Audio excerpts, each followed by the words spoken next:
A cop, blinded by hate, punches a black judge in the middle of a courtroom. But what happens next? It's a quiet Tuesday morning in the small town of Cedar Ridge, Texas.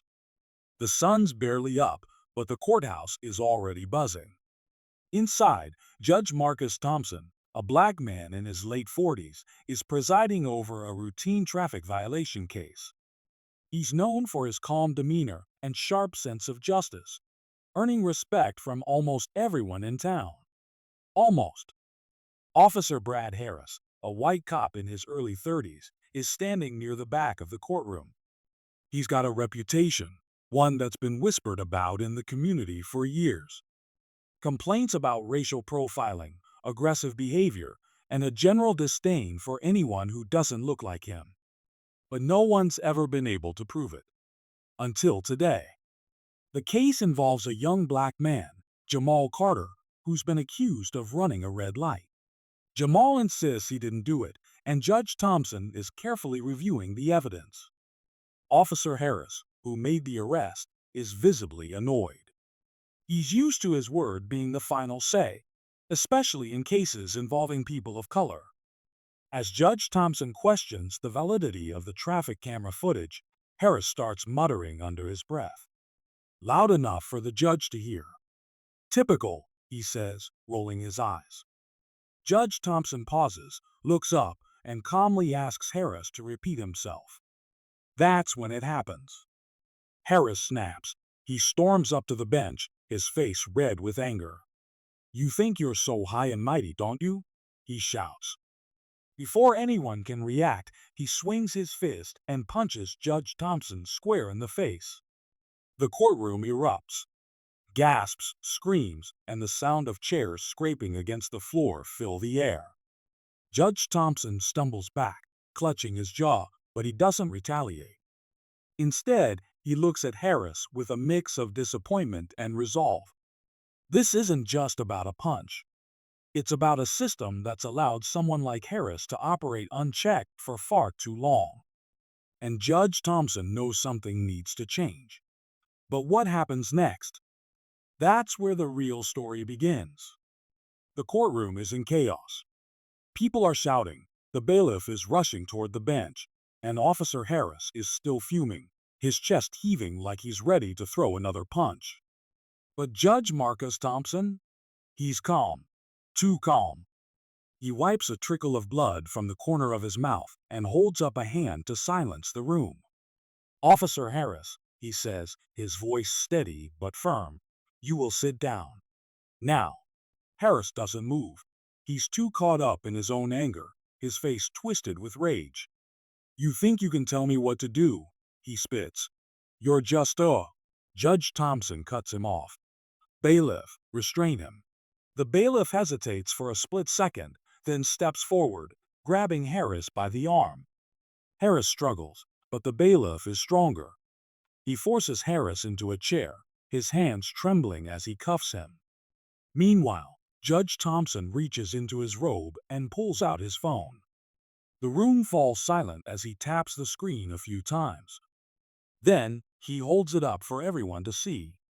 "Earlier today," he begins, "Officer Harris approached me in the parking lot. He didn't know I was recording, but I was. And what he said, well, I think you all need to hear it." He hits play. Harris' voice fills the room, loud and clear. "You people always think you're so special," he sneers on the recording. "But you're not. You're just another one of them. And one day, someone's gonna put you in your place." The courtroom gasps. Harris' face goes pale. He tries to speak, but no words come out. Judge Thompson looks at him, his expression unreadable. "You've been abusing your power for years," he says. "But today? Today, you crossed a line." He turns to the bailiff. "Remove his badge." The bailiff hesitates again, but Judge Thompson's tone leaves no room for argument. He steps forward, unclips Harris' badge from his uniform, and hands it to the judge. Harris looks like he's about to explode. "You can't do this," he shouts. "I just did," Judge Thompson replies. The room is silent, the weight of what just happened sinking in. This isn't just about one punch or one racist remark. It's about a system that's failed too many people for too long. And Judge Thompson? He's just taken the first step toward fixing it. But the story doesn't end here. Because what happens next will change everything. The courtroom is dead silent. All eyes are on Judge Marcus Thompson as he stands tall behind the bench, Officer Harris' badge clutched in his hand. Harris is still cuffed, his face a mix of rage and disbelief, but Judge Thompson isn't looking at him anymore. He's addressing the room. This badge, he says, holding it up, is supposed to represent justice, protection, integrity. But when it's worn by someone who uses it as a shield for hate, it becomes a weapon. And that's something I cannot and will not tolerate. He sets the badge down on the bench with a loud clink, the sound echoing through the room. Then he turns to the bailiff. Officer Harris is under arrest for assault, misconduct, and violation of his oath. Take him to holding. Harris finally finds his voice. You can't do this, he shouts, struggling against the cuffs. I'm a cop. You're just a judge, Thompson interrupts, his voice cutting through Harris like a knife. And right now, you're just another defendant in my courtroom. The bailiff pulls Harris to his feet, but before they can move, Harris lunges forward, his face twisted with fury. You'll regret this, he snarls. Judge Thompson doesn't flinch. He leans forward, his eyes locked on Harris. No, he says quietly. You will. The bailiff drags Harris out of the courtroom, his shouts fading as the doors swing shut behind him. For a moment, no one moves. Then, slowly, the room erupts into applause.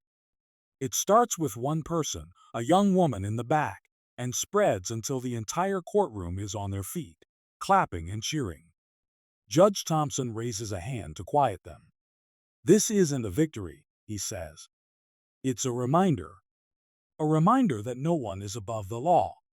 That justice doesn't see color, or power, or privilege. It sees truth. And today, the truth won. He pauses, looking out at the crowd. But this isn't over. Not for me, and not for any of you. If we want real change, we have to fight for it. Every day. In every courtroom, on every street, in every interaction. Because justice isn't just what happens here. It's what we make happen out there. The room falls silent again, the weight of his words sinking in. And in that moment, it's clear.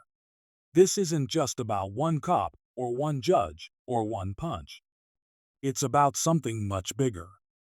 And it's just the beginning. If you believe in standing up for what's right, hit that like button and subscribe. Because stories like this, they're just the beginning.